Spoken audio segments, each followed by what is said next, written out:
आखिरकार वही हुआ जिसका डर भारतीय जनता पार्टी को सता रहा था। सत्ता के लोभ में मगरूर होकर इन्होंने जो चालें चली, अब उन सभी चालों से, उन सभी खेल से पर्दा उठ चुका है। और तो और आप सुनिए, पर्दा उठते ही सुप्रीम कोर्ट से भारतीय जनता पार्टी को एक बड़ा झटका लगा है और ये झटका आगे आने वाले समय में बीजेपी के सभी खेलों को बिगाड़ने में काफी कारगर साबित हो सकता है। नमस्कार, आप देखना शुरू कर चुके हैं 4 PM न्यूज नेटवर्क और मैं हूं आपके साथ प्रगति ठाकुर। हरियाणा, महाराष्ट्र और अब दिल्ली लगातार इन राज्यों से चुनाव आयोग के निष्पक्षतापूर्ण चुनाव न कराने की खबरों ने बवाल काट रखा था। भारतीय जनता पार्टी के साथ ही साथ चुनाव आयोग भी कटघरे में खड़ा ही था और खासकर मुख्य चुनाव आयुक्त आरोपों के घेरे में फंसे ही थे कि इतने में अब बड़ी खबर निकलकर सामने आ रही है कि मुख्य चुनाव आयुक्त के रिटायरमेंट से ठीक पहले ही अब भारतीय जनता पार्टी का ये खेल सुप्रीम कोर्ट में एक्सपोज हो चुका है। और अब इस खेल के एक्सपोज होते ही सुप्रीम कोर्ट ने भारतीय जनता पार्टी की धज्जियां उड़ा कर रख दी है। तो फिलहाल कैसे चुनावी नियमों को बदलकर बेचारी भारतीय जनता पार्टी अब बुरा फंस गई है और विपक्ष ने भरे सदन में इन्हें धो भी डाला है, ये भी आपको बताएंगे। और तो और सुप्रीम कोर्ट में राजीव कुमार के रिटायरमेंट से पहले ही बीजेपी का सारा खेल कैसे एक्सपोज हो गया है उस पर भी आएंगे। लेकिन सबसे पहले आपको एक खबर दिखाते हैं।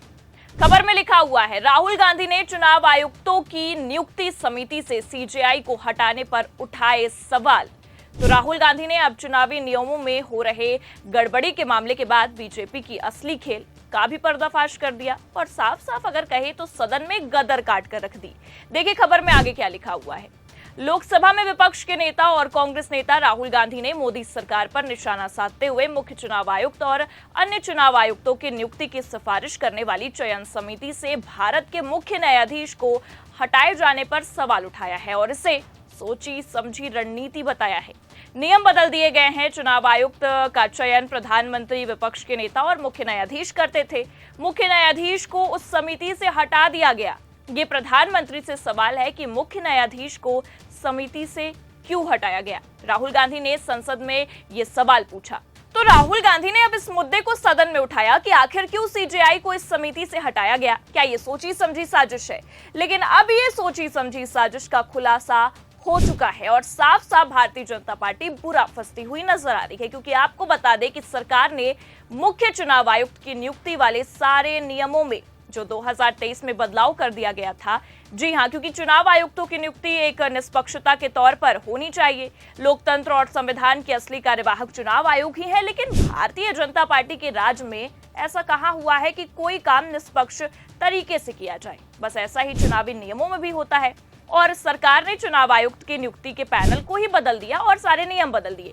पहले प्रधानमंत्री, लोकसभा में नेता, विपक्ष और सुप्रीम कोर्ट के सीजेआई, ये तीन मिलकर चुनाव आयुक्त के साथ साथ मुख्य चुनाव आयुक्त की भी नियुक्ति किया करते थे। लेकिन अब सरकार ने 2023 में जो नियम बदले उसके अनुसार अब सीजेआई की जगह केंद्रीय मंत्री को इस समिति में शामिल कर दिया गया है और अब मुख्य चुनाव आयुक्त की नियुक्ति प्रधानमंत्री, केंद्रीय मंत्री और नेता विपक्ष मिलकर करेंगे।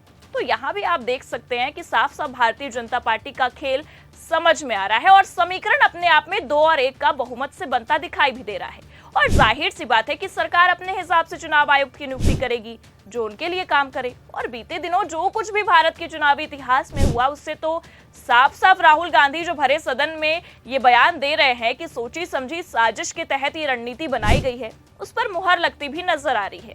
लेकिन अब आपको बता दें कि भारतीय जनता पार्टी को एक बड़ा झटका लग चुका है और ये झटका सुप्रीम कोर्ट की ओर से दिया गया है। और साफ शब्दों में कहे या आपको समझाए तो सुप्रीम कोर्ट के इस झटके के बाद से भारतीय जनता पार्टी की नींव हिलती हुई नजर आ रही है, क्योंकि जिस नियमों की ताक पर बीजेपी अब तक खेला करती हुई चली आई है, अब वही नियम सुप्रीम कोर्ट में फंस चुके हैं और 12 फरवरी को इन नियमों के खिलाफ दायर याचिका पर सुनवाई होने वाली है। और आसान भाषा में कहे तो बीजेपी के सारे खेल पर अब पानी फिरने वाला है।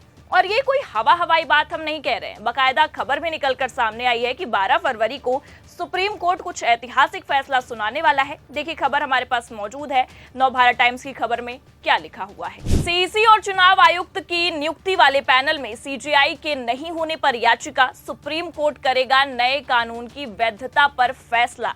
तो अब सरकार ने अपनी रोटियां सेकने और खासकर अपनी सत्ता बचाने के लिए जो नियम कानून बदले थे, या कह सकते हैं कि जो खुद से 2023 में बनाए थे, अब उन्हीं नियम कानून पर सुप्रीम कोर्ट में फैसला होने वाला है। और संभावनाएं तो यही हैं कि इस फैसले से बेचारी बीजेपी की हवाइयां जरूर टाइट होने वाली हैं, क्योंकि 18 फरवरी को मुख्य चुनाव आयुक्त राजीव कुमार रिटायर होने वाले हैं और रिटायरमेंट से पहले एक बार फिर मुख्य चुनाव आयुक्त की नियुक्ति को लेकर पेच फंस गया है। और इस बार पेच सरकार ने नहीं बल्कि खुद सुप्रीम कोर्ट ने फंसा दिया है। देखिए आगे खबर में क्या लिखा हुआ है। सुप्रीम कोर्ट ने अगले मुख्य चुनाव आयुक्त के चयन पर अंतरिम रोक लगाने से इनकार कर दिया। सीईसी राजीव कुमार 18 फरवरी को रिटायर हो रहे हैं। कोर्ट ने कहा है कि वो सीईसी और अन्य चुनाव आयुक्त नियुक्ति अधिकारी की शर्तें और कार्यकाल अधिनियम 2023 की वैधता की जांच करेगा और फैसला सुनाएगा। दरअसल मुख्य चुनाव आयुक्त और चुनाव आयुक्त की नियुक्ति के लिए बने पैनल से सीजेआई यानी कि चीफ जस्टिस ऑफ इंडिया को बाहर करने वाले नए कानून के प्रावधान को सुप्रीम कोर्ट में चुनौती दी गई है। तो अब इन सब से इतना तो साफ है कि ये चुनौती जो दी गई है वो कहीं ना कहीं बीजेपी के लिए ही भारी पड़ने वाली है, क्योंकि आपको बता दें कि खबर में आगे ये भी बताया गया है कि जो याचिका करता है उनकी याचिकाओं को लेकर वकील प्रशांत भूषण ने जस्टिस सूर्यकांत और जस्टिस एनके सिंह की बेंच से नए सीईसी के चयन की प्रक्रिया पर रोक लगाने का अनुरोध किया था। और तो और उन्होंने तर्क भी दिया था और साफ साफ ये कहा कि जो नियम कानून बनाए गए हैं वो सुप्रीम कोर्ट के फैसले का उल्लंघन करता है। इस नियम के आधार पर जो चुनावी प्रक्रिया है वो स्वतंत्रता पूर्वक नहीं हो पाएगी। पहले चयन समिति में प्रधानमंत्री और लोकसभा में विपक्ष के नेता के साथ ही साथ सीजेआई को भी शामिल किया गया था। इसलिए किया गया था ताकि समिति कार्यपालिका से स्वतंत्र रहे। और इतना ही नहीं, आपको बता दें कि वकील भूषण का तो ये भी कहना है कि सरकार ने जो नियम बदले और सीजेआई की जगह केंद्रीय मंत्री को समिति में शामिल किया, उससे प्रक्रिया की स्वतंत्रता भंग हुई है।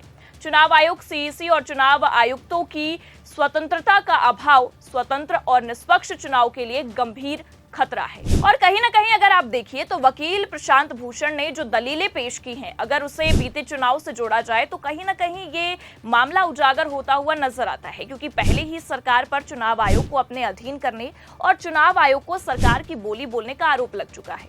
और कह सकते हैं कि हरियाणा से लेकर महाराष्ट्र तक जो मामले या कह सकते हैं जो खबरें निकलकर सामने आई, उसने तो साफ साफ इन आरोपों पर मुहर भी लगा दी।